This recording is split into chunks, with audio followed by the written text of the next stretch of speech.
आज मैं श्रीमद् भागवत महापुराण के 5वां अध्याय सृष्टि वर्णन पढ़ने जा रही हूँ। कृपया आप लोग भी इसे श्रवण करेंगे।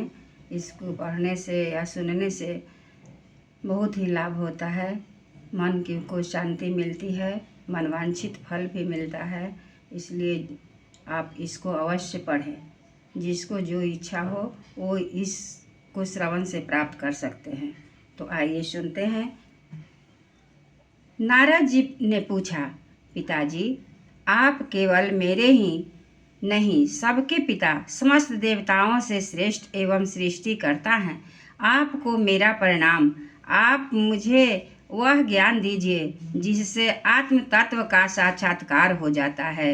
पिताजी, इस संसार का क्या लक्षण है? इसका आधार क्या है?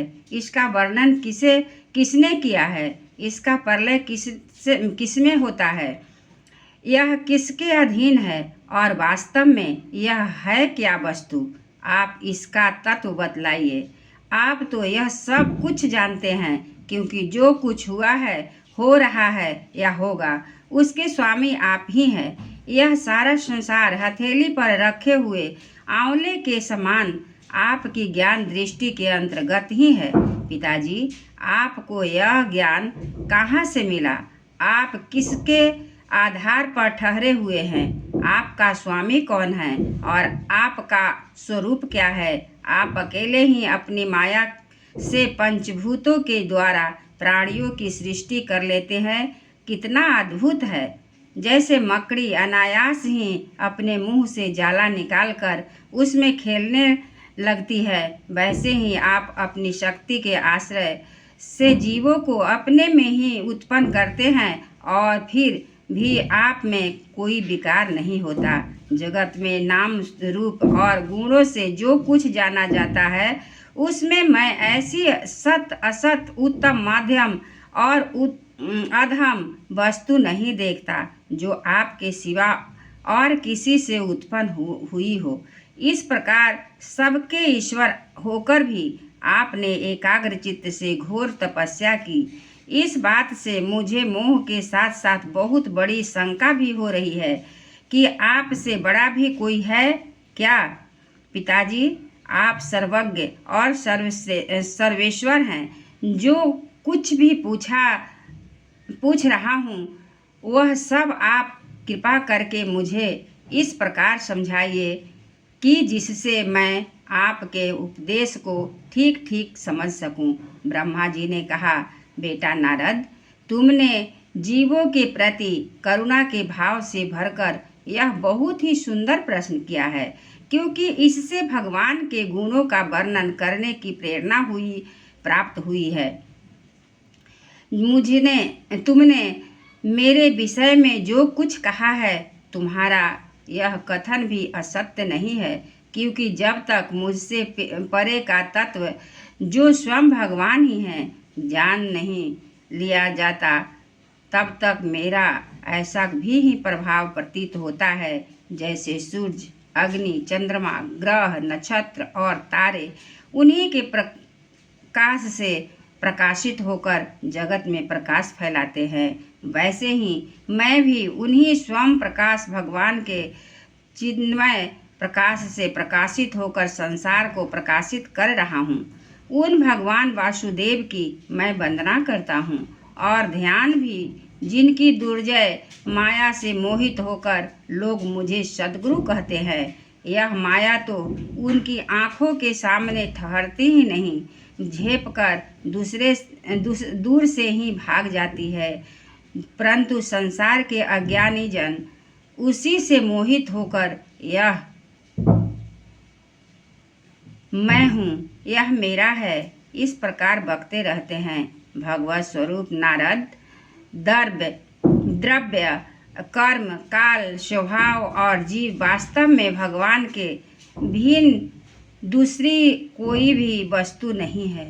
वेद नारायण के परायण है, वे देवता भी नारायण के ही अंगों से कल्पित हुए हैं और समस्त यज्ञ भी नारायण की प्रसन्नता के लिए ही है, तथा उनसे जिन लोगों की प्राप्ति होती है वे भी नारायण में ही कल्पित है। सब प्रकार के योग भी नारायण की प्राप्ति के ही हेतु है। सारी तपस्याएं नारायण की ओर ही ले जाने वाली ज्ञान के द्वारा ही भी नारायण ही जाने जाते हैं। समस्त साध्य और साधनों का पर्यवसान भगवान नारायण में ही है। वे दृष्टा होने पर भी ईश्वर है, स्वामी हैं, निर्विकार होकर भी सर्वश्रेष्ठ स्वरूप हैं। उन्होंने ही मुझे बनाया है और उनकी दृष्टि से ही प्रेरित होकर मैं उनके इच्छा अनुसार सृष्टि रचता हूँ। भगवान माया के गुणों से रहित एवं अनंत हैं। सृष्टि स्थिति प्रलय के लिए रजोगुण, सत्वगुण और तमोगुण, ये 3 गुण माया के द्वारा उनमें स्वीकार किए गए हैं। ये ही तीनों गुण द्रव्य, ज्ञान और क्रिया का आश्रय लेकर मायातीत नित्य मुक्त पुरुष को ही माया में स्थित होने पर कार्य कारण और कर्तापन के अभिमान से बांध लेते हैं। नारद, इंद्रियातीत भगवान गुणों के इन 3 आवरणों से अपने स्वरूप को भली भांति ढक लेते हैं, इसलिए लोग उनको नहीं जान पाते। सारे संसार के और मेरे भी एकमात्र स्वामी वे ही हैं।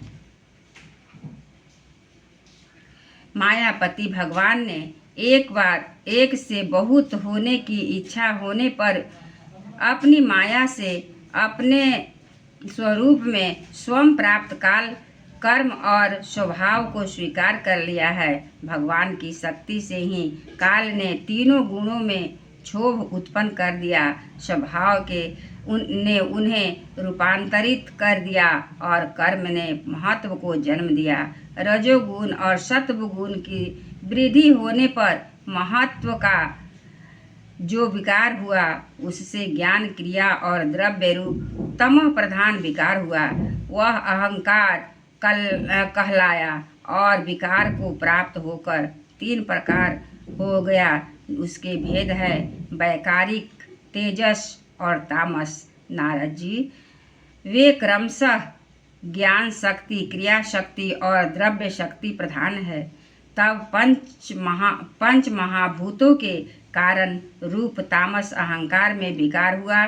तब उससे आकाश की उत्पत्ति हुई। आकाश की तन्मात्रा और गुण शब्द है। इस शब्द के द्वारा ही दृष्टा और दृश्य का बोध होता है। जब आकाश में विकार हुआ तब उससे वायु की उत्पत्ति हुई। उसका गुण स्पर्श है।